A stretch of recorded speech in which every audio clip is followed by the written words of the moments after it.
Hi. I feel really low, so if there's some of you I can't see, I'm sorry. Oh, and some of you are blocked by that column, so that's not going to be awkward for you at all.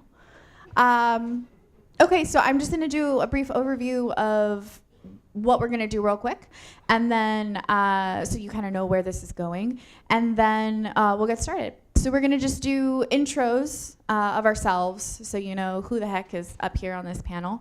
And then we're going to discuss some topics that I hope you find stimulating and beneficial and a productive discussion between us.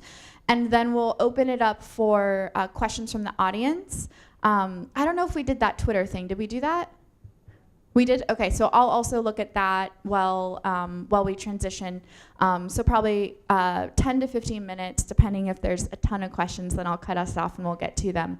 But yeah, so I guess I'll go first. Okay, so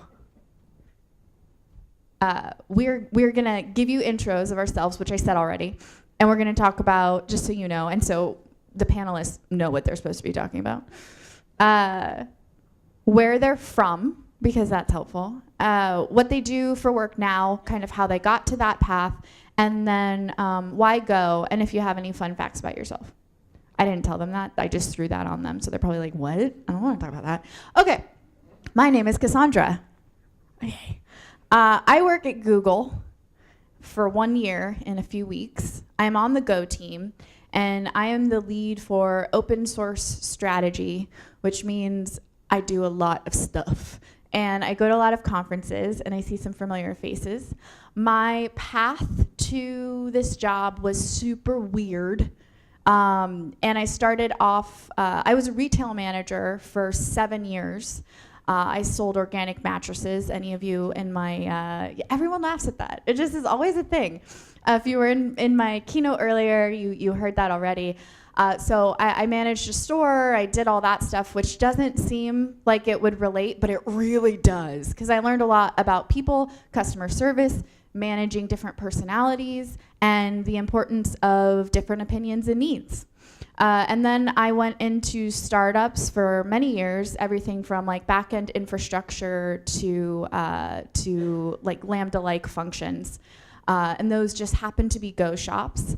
And I fell in love with the Go community, and I became a meetup organizer and a conference organizer, and I kind of just ended up here. There's much more to that, but I'm not going to keep going. So, all right, you want to go? What's a fun fact about you? Oh, a fun fact about me?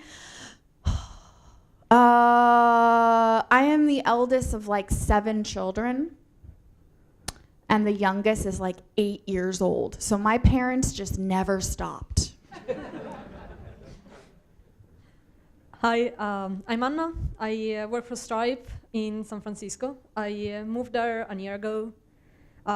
Before that, I was working in Milan, where I was born. I got tired of the small company and the Italian community and looked for a job abroad.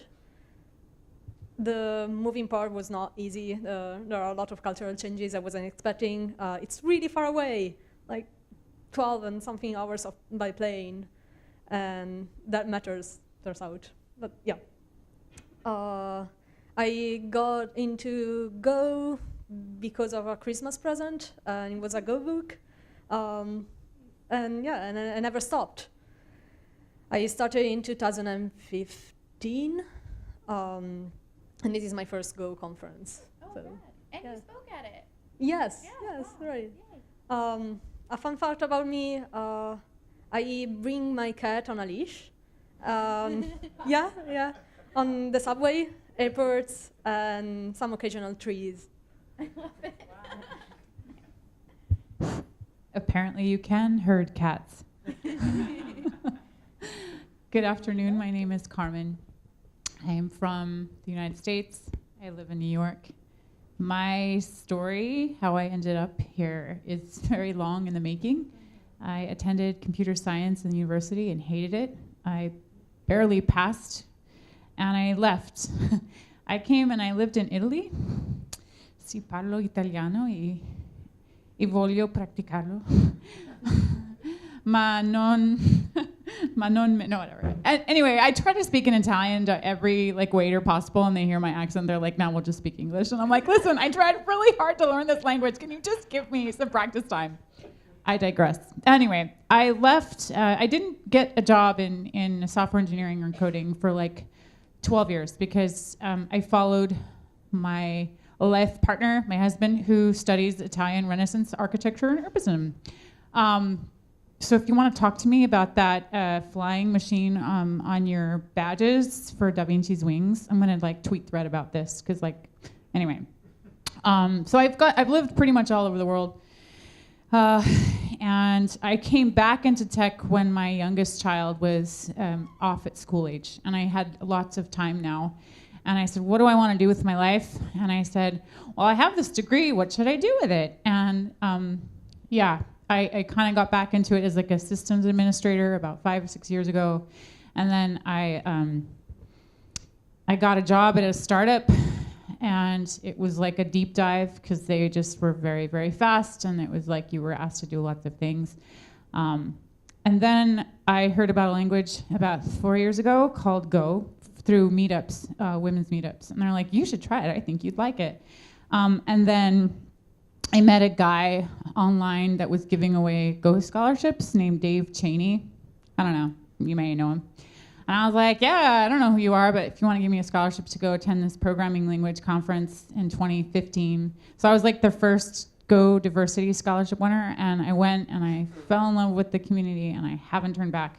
And so now I work at a continuous integration program, company called Travis CI. I'm on their build infrastructure engineering team. We do all of our automation and all of our wiring in Go. Be happy to talk to you about that. Please don't bitch about the trusty Ursinio images, but I still will talk to you if you want it. And that's my story.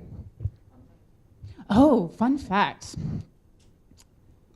I once spent the entire day with the deposed king of Greece and his family.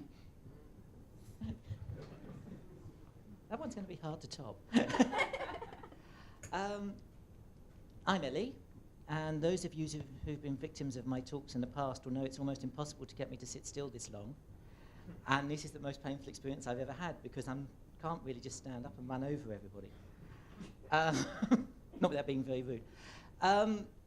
I'm not going to age myself by saying when I started playing with computers, or why, or how, or the fact there was no parental supervision for several years over what I did with them, or the near brushes with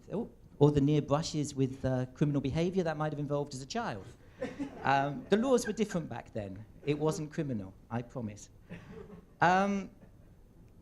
I'm a Rubyist and a Go programmer. So every time I go to a Go event, it's like, oh God, I'm a Rubyist in a room full of Go programmers.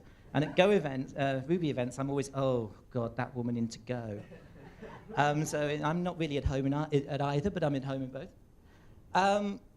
I drifted into Go by accident. You were effectively my gap year.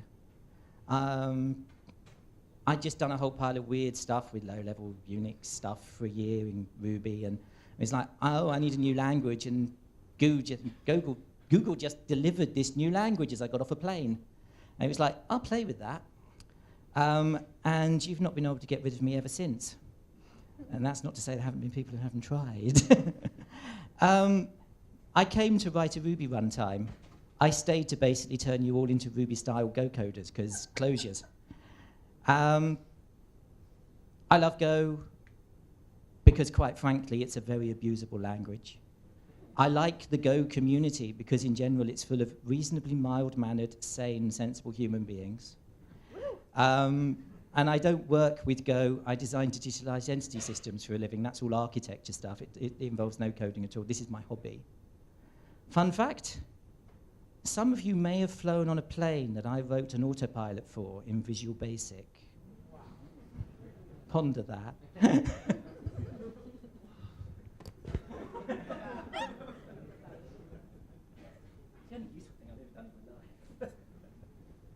I'm sure that's not true. Oh no, not her fact. She said that it was the only useful thing she's ever done in her life, and I don't think that's true. So just a reminder real quick, GoLab's Twitter if you want to tweet on the thread that says, yo, there's a panel, ask some questions, you can do that, and I'll be checking it on and off throughout, because I know sometimes you think of a question and then 20 minutes later you're like, darn it, I don't remember it. So that is a way to hold your place with your questions. Otherwise we'll go across the room. So this is a very uncomfortable topic, and I won't speak for all of us, but I can definitely say that I am not super stoked to be on stage to talk about inclusivity, very frankly. And I think we all kind of had a discussion that was like, this is really weird and uncomfortable, and we don't really want to have to talk about how to be inclusive and building an inclusive environment and how to promote diversity at your company, right? That's not really why we're here in this room. Maybe you were, sorry. You can Google it. And you'll get so many tips, and you'll see so many talks, and there are books, and is it working? I think it depends where you are. And this is something that I have realized traveling, is that diversity and inclusion and these heavily loaded words mean something very different depending on where you are in the world and depending on the community that you're in. So for me, when I thought about framing this discussion with these amazing panelists, it was, okay, what are we? Well, we're all probably human, and we're all probably gophers, even if we're not coding Go all the time. And we are all part of a community, and we are all part of a tech community. So rather than dig into how to be better at being inclusive and all of that, because it's going to mean something different to you than it's going to mean to me, we're going to talk about how to build healthy communities and how to be a healthy community and how to be better humans and better people. So again, kind of if you saw the keynote, it also is reminiscent of that, right? Being nice, being accepting. And so that's where we're going to go with this. So sorry if you wanted to talk about the other stuff. Oops. Okay. So diving in.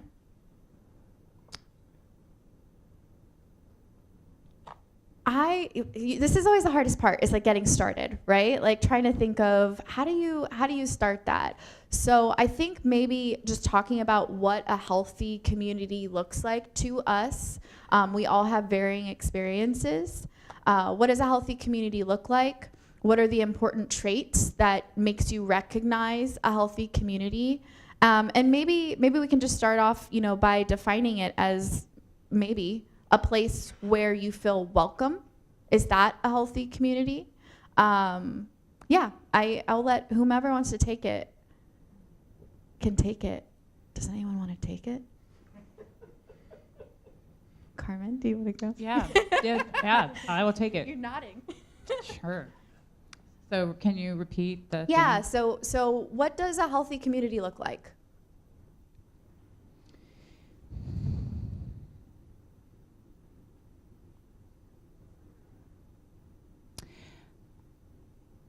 When you say the word welcoming, I've told this story before on Twitter. You may have read it. But at GopherCon, I want to tell a story. At GopherCon, when I first went, I didn't know anybody. I didn't even know the language. I didn't know anybody. And I got there early. And I went to the CoreOS pre-party. Who was in GopherCon in Denver in 2015? Maybe? Sup. And when I walked in, it was a pre-party, and Brian Redbeard, who you may know with the long red beard, was giving a talk about System D or something on CoreOS. And when I walked into the back of the room, and I saw 500 people, more than that are this room, and I could count as many women as I count in the room right now. And I was not prepared for that. I was not prepared to be the only woman in a room. It just hit me, and viscerally. And I'm old enough, and I have had enough experience in my belt, lived in different countries, to sort of intellectually try to get through that, but emotionally it still was very like, oh my God. And I kind of like raised my cell phone camera, took a picture and sent it to my husband. And I said, oh my God, look at this. And his response anchored me. His response was, welcome to my world. And the reason why this is an important response is because my husband is from West Africa, from Ghana. And so he is a very dark-skinned African man. And he is a professor of Italian Renaissance architecture and urbanism. How many do you know? He's the only person of color in all of his university departments. And it's been that way for the 2 decades of his career. And he has never, he's had to navigate this his entire life, both here and in the United States after he moved. And it calmed me down and made me say, if he could kind of live in a world where he had to be a visible minority all his life, I can do this too. But the rest of that night that the Coro was both the lecture and the pre-party, I just didn't want to talk to anyone. I froze, I was up against the wall, I just felt out of place. And I almost left the conference. And I said, I don't think I can do this.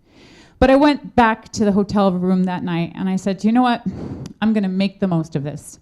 And I also said something to myself, and that is, I have to be the person that, I have to give to myself what I need, which is my own welcoming, right? I need to, just give it a good attitude and a best foot forward.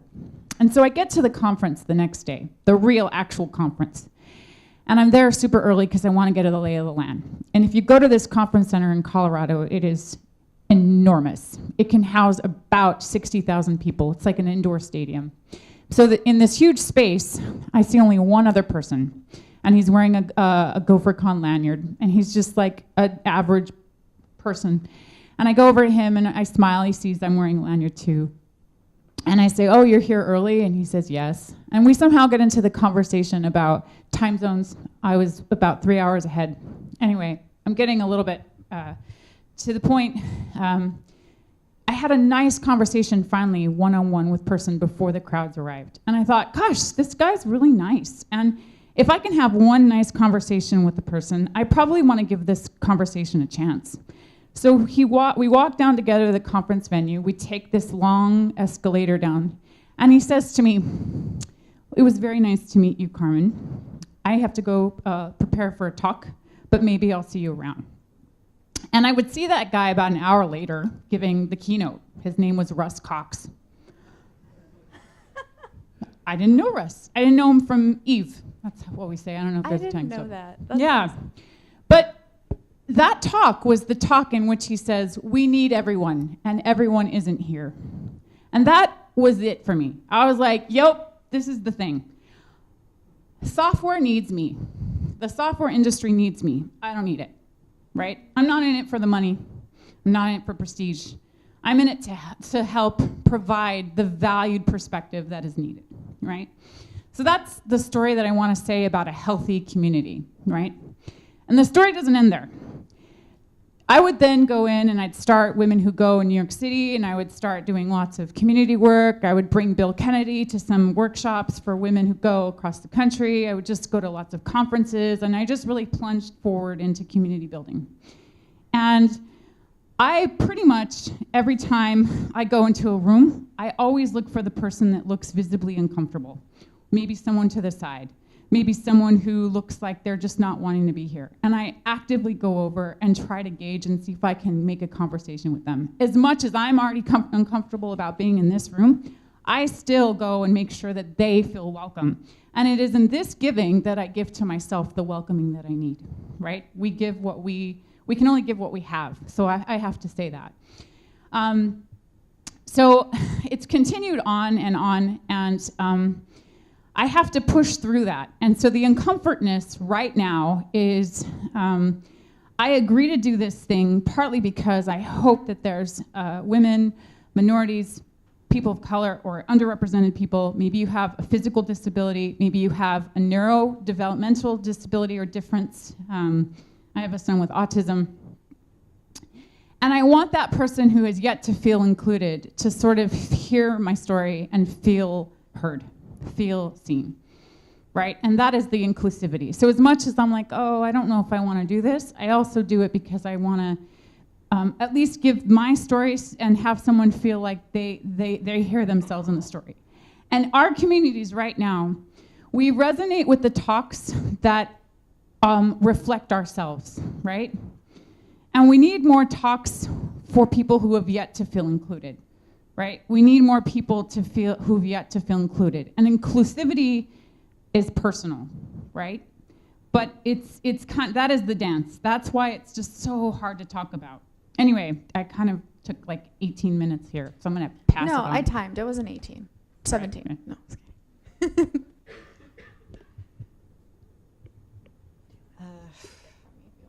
This completely isn't my subject matter.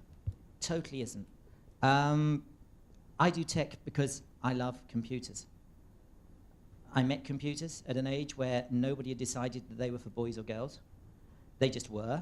They were children versus adults, if anything. And no one ever told me what I could do with a computer until I was at a sort of point where they were trying to kick me out of university a couple of times for it. Possibly with good reason, but possibly it wasn't me who did those things, it was other people, and I should have got kicked out for other things. So we'll just leave that there. There's nothing intrinsic to machines that is intrinsic to any particular kind of human being. We're all capable of having ideas about how to make stuff if we're just making stuff out of words, and that's all as programmers we do, we write. We don't think we do math. We think we do clever stuff. We think we come up with brilliant business models, or we do amazing things with graphics, or this or that or the other. What we're actually doing is writing often quite bad stories for machines to entertain them. They're burning the electricity anyway. You know. We would quite like it if when we tell stories to the machines, they then tell stories back to us. I've had the pleasure for, well, we're in 2018 now, aren't we? God. I have the pleasure of, for nearly 2 decades, being a member of the Ruby community. And I know that a lot of people rag on Ruby because, hey, we have the maddest language in the world. Apart from Brain and Intercal. We have a language that makes no sense to computer scientists. They loathe it. And we have Rails. We have the perennial tail that didn't just wag the dog, it crushed it to death. But the great thing about the Ruby community is you can go anywhere on the planet, and if you're a Rubyist, you'll find other Rubyists who just want to hang with you. They don't care anything about you. We have one rule, Mats is nice, so we are nice. That's it. I have had flame wars about so many things in so many other communities. Don't have it in the Ruby community. What makes a nice community for me? People who don't immediately assume that because you say something, you're being evil. People who don't immediately assume because you don't want to do it their way, it's because you're stupid. People who don't immediately assume that you should fit into following the rules that they themselves have laid down for everyone. The Go community mostly does a good job of that. We have our static typing adherents who really, really go a bit far on occasion. There are people I have scarred on the internet with some of my code. That's not changing. I've had death threats, admittedly only 2, but don't use import dot. People really don't like it.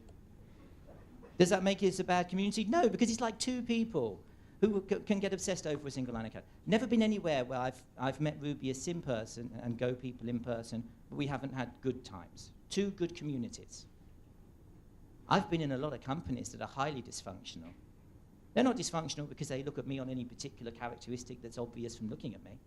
They're dysfunctional because they will only let me think a certain way to do my job. We are supposed to be professionals and adults. We're supposed to be engineers. We're supposed to be technicians and scientists. We're not supposed to be cargo cult followers. There's too much cargo culting in our industry. If you come to one of my talks, you come to one of my talks to have code whiz past really fast. That code will all work if you take it home and you run it, except for one particular slide in a deck that's 7 years old and I'm still waiting for somebody to offer a bug fix. I will accept patches to slides, honestly will. We do not have to talk about diversity inclusion. What we have to talk about is not being dicks to each other. And that's the one thing we never talk about in this industry, not being dicks to each other. Wipe that out, this industry would start to look very, very different than it does today. That's literally what I've got to say on the subject.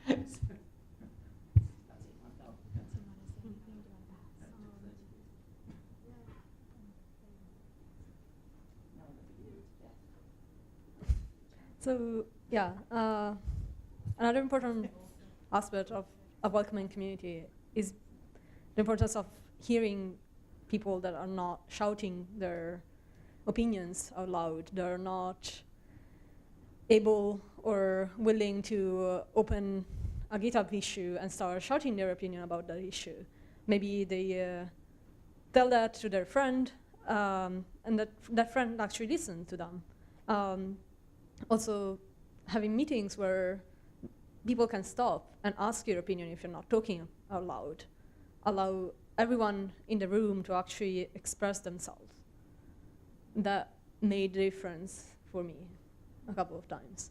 I'm not a person that feels comfortable speaking in front of huge amount of people, and yet here I am.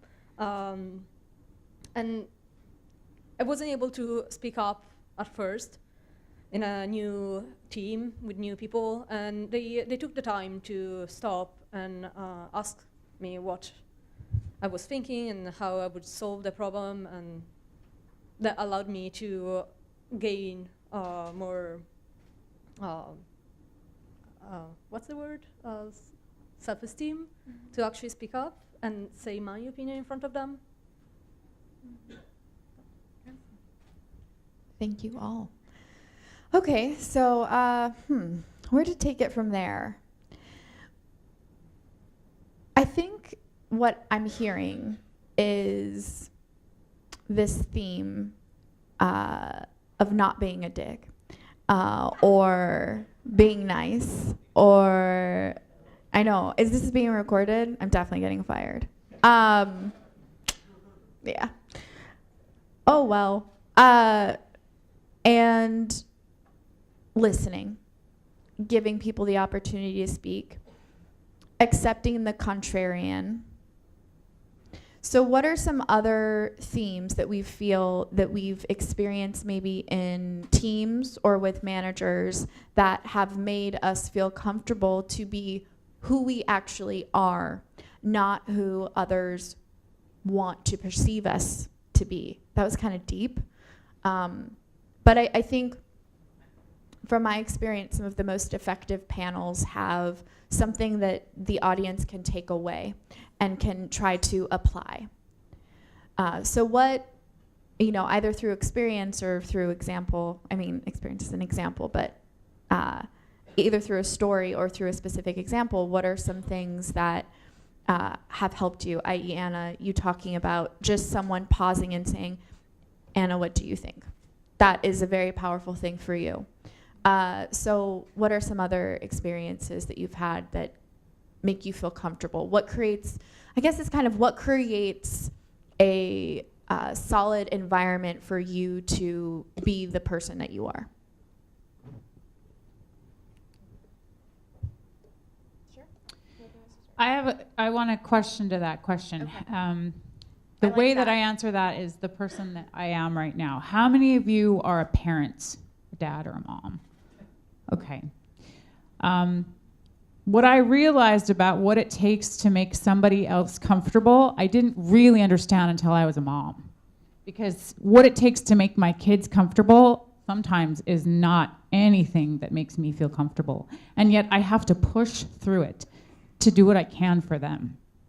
In the context of helping someone break into this industry or join this industry, and this industry is our little corner of the world of like systems, infrastructure, programming, and Go. At least that's the way I would do it. But we could talk about Ruby and front end and web and whatnot. But we'll just talk about programming because it's hard. Is to me the same way that I teach my kid how to tie a shoelace for the first time. The patience and the perseverance that I need to get them to get it without rushing them, and especially a kid with autism. That is hard. And to make me, now I give you that background to then answer the question. the way that I finally got it, so I struggled all through university in computer science, and I would just like copy code and just kind of blindly like, try different things until it compiled, right? But that wasn't true mastery. That was just throwing enough spaghetti at the wall so it would stick. So I didn't really get a fundamental understanding. And it wasn't until I met a coworker, an Italian, so to speak, who had a language barrier but had the patience to kind of get through it with me. And God, it was painful. That code pairing, it was his birthday the other day, and I was like, thank you for being the best mentor ever and taking the time and being patient with me so that I could like finally get it. In Go in particular, because I just couldn't get past the type system, right? Like I couldn't get past the verbosity in some of the things that may have been a one-liner in Ruby, right? Right. But it was hard for me, but it took that, when we talk about being on a team, enough for me to kind of get to a point, where we did that. So I just want to have you take it away. Someone who may not get it may need a lot of patience and taking it slowly until they finally get it, in terms of teaching them, mentoring them, code pairing. You cannot get frustrated, and you can't put a deadline on their understanding. And so I would suggest that, especially for juniors, for junior engineers that are up-leveling in your teams, or people wanting to break into the industry, people who show up to your meetups and don't really know anything and really want to learn. If you can just give them that, I was given that, and it has taken me so far. So.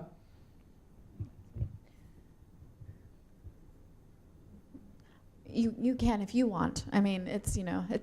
But I think that leads us to kind of a discussion that is more around beginners and the value of beginners and what can be learned from beginners, which again, there's also a lot of great talks on that. Natalie gave a closing keynote at GopherCon Denver this year, and I think those videos were released, where she very powerfully talked about why beginners are important. We can do just a really quick census again of who has been programming for less than a year in Go, specifically. Who has been programming for less than a year in Go? Raise your hand. That was my follow-up. Yeah, because those are two different things, right? So programming in Go for less than a year, now programming in general for less than a year. Yeah. So Go is not known as the most approachable language for beginner programmers, which is why usually that demographic is so very low in terms of new programmers who have not previously programmed in a language. So what are some even more tangible, specific examples, and I definitely have some as well, of what is solid for a newbie, a beginner programmer, or someone new to Go that is of value? Well, I'll pick that one up because that's a code question. Yeah. I'm much more comfortable on that stuff. Firstly, it's very hard to sustain long-term career, hobby, interest in general in programming and not be a beginner the entire time.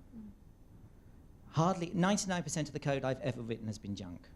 It really has been. It's been the sort of stuff that if I was to show it to anybody in public, I would die of embarrassment. And that remains true today. I mean, I've been doing Go for almost 10 years now. My Go is dire. It really is. I'm looking forward to the Go I write in 10 years' time that I'm complaining about being dire. If you go back to a 6-month-old project, it's like, oh my God, I vomited this forth. Dogs have a happier time. We stay beginners the entire time. It's just we forget that because we get really good at bits, and then that makes us very arrogant about the stuff that we don't yet know because we have strong opinions. And don't get me wrong, I'm very good at strong opinions on that stuff. Anybody who's ever followed any of my online ramblings will know that. I had a brilliant job. It's probably the best job I've ever had. And I was changing industries. I never became a programmer because I intended to make money out of it. And I was almost halfway through my total time as a programmer when I first got my first job, and that was a long time ago. So I'm not going further than that. From here on out, I've been a programmer for most of, an employed programmer on and off for most of my life. This particular job was a complete left field. I worked in embedded systems. Embedded systems is a very, well, it's hard engineering. Hard engineering has a whole pile of cultural practices that go with it. Some of them are quite self-destructive, like the drinking.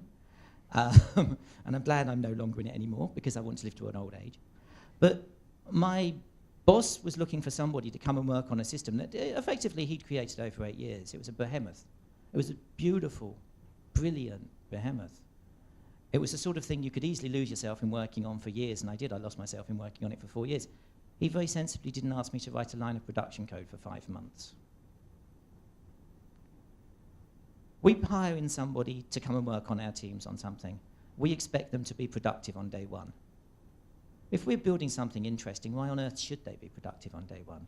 They don't understand what we understand. They haven't spent all the time doing that we have. That 5 months, he just left me alone in the office, popped in a couple of times a week to make sure that I was doing roughly what I was supposed to be doing and not jamming out on my guitar, which used to live in the office too, and which I did jam out on. It was a converted sound studio. It seemed foolish not to have a guitar in my office. He trusted me to care about learning how this system worked, so I did. At the end of that 5 months, I started writing production code. It was good quality production code. I've never seen anybody in the web development community, for example, willing to take that risk. If you're bringing on somebody new, you have to have a way of letting them learn what you've learned without the painful bits that caused it. That makes a huge difference to how teams work. It stops people having stupid arguments as well. It really does. You start to have interesting arguments. And so, a rambling anecdote I don't think went where it was intended to go, but it got somewhere. So, Time. Time is very, very useful to beginners. Did you want to say anything, Anna? I also believe having someone, a mentor, a friend, that will directly say to you, hey, I'm not judging you for your questions.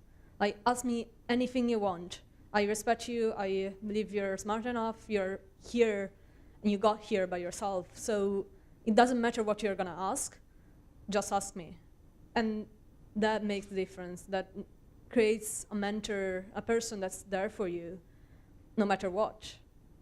This particular person helped me a lot, like developing new tools and finding better ways just by having lunch with them and start rambling about my problems, because I knew they weren't judging my view and my issues, even if they were easy enough for them, because I had like 6 years at the company. I just joined a few months ago, and it helped a lot.